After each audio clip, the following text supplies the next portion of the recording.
Hey everyone, welcome back to another exciting video of gardening and crocs. Today, we're going to build this raised bed. You guys ready to get started? Let's go. So a few things that you're going to need for this project is some lumber. I got mine from the big box store. I got 6 pieces here. 2 of them are going to be used for the short sides and 4 of them will be used for the long sides.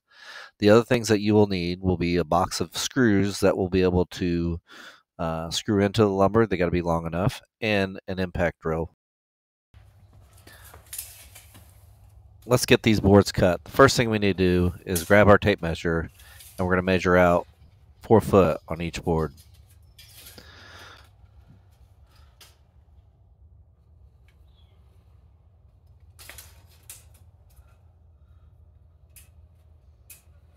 After getting the measurements down pat, we'll make our cuts. Essentially, we're just taking each board and cutting them in half for our 2 sides. And each side will have 2 boards stacked up on top of each other.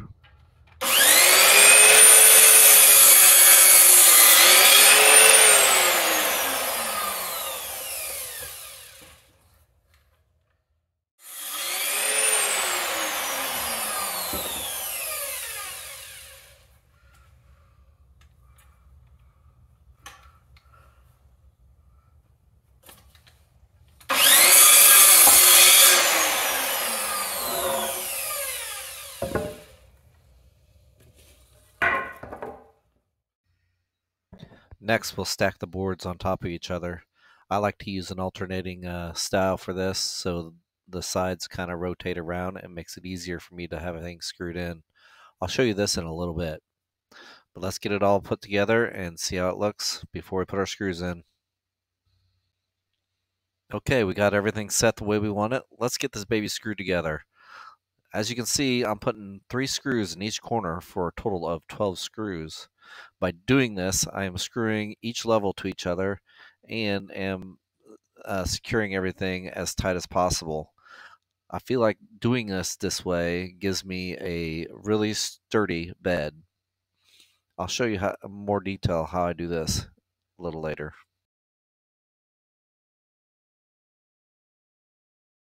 So if you notice, I put this on top of my mulch bed. So I noticed that there was quite a bit of mulch in there. I'm going to take some of this out real quick and relocate it to somewhere else in the garden.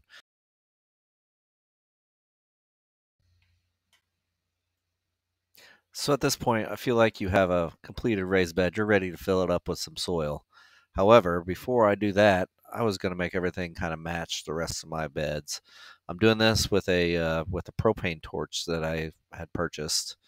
I feel like this is going to be a lot better than the paint that I used in the past.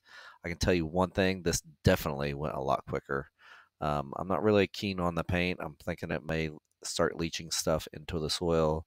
So by doing this, charring this bed, I hope to give it a little bit of a better ambiance, as well as giving me some extra layer of protection with that char to keep things from rotting out so quick.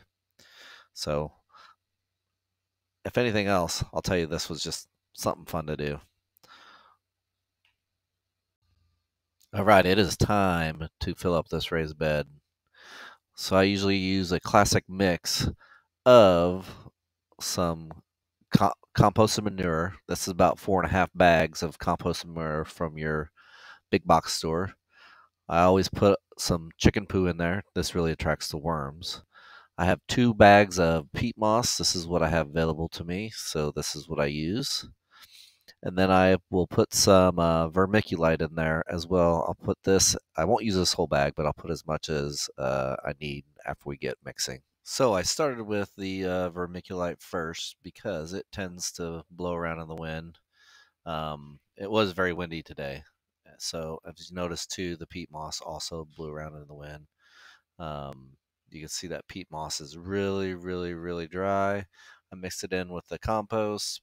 After putting the compost in and the peat moss and everything in, I noticed I needed to have another bag of peat moss. So I began mixing all that in, and it was super dry. So I went and I got some water. and I began to water all this in. So I put a couple cans of water down, mixed it, put a couple more cans of water down, mixed it up again, and then I decided to add my chicken poo. That chicken poo, I really feel like it really drives in the worms. I work it in the soil. I really think that the worms will mix up that soil a little bit better for me with all that chicken poo in there. And they also provide worm castings and such. And that's it. That's how I have my raised bed set up. Thanks for watching. Don't forget to comment, like, and subscribe.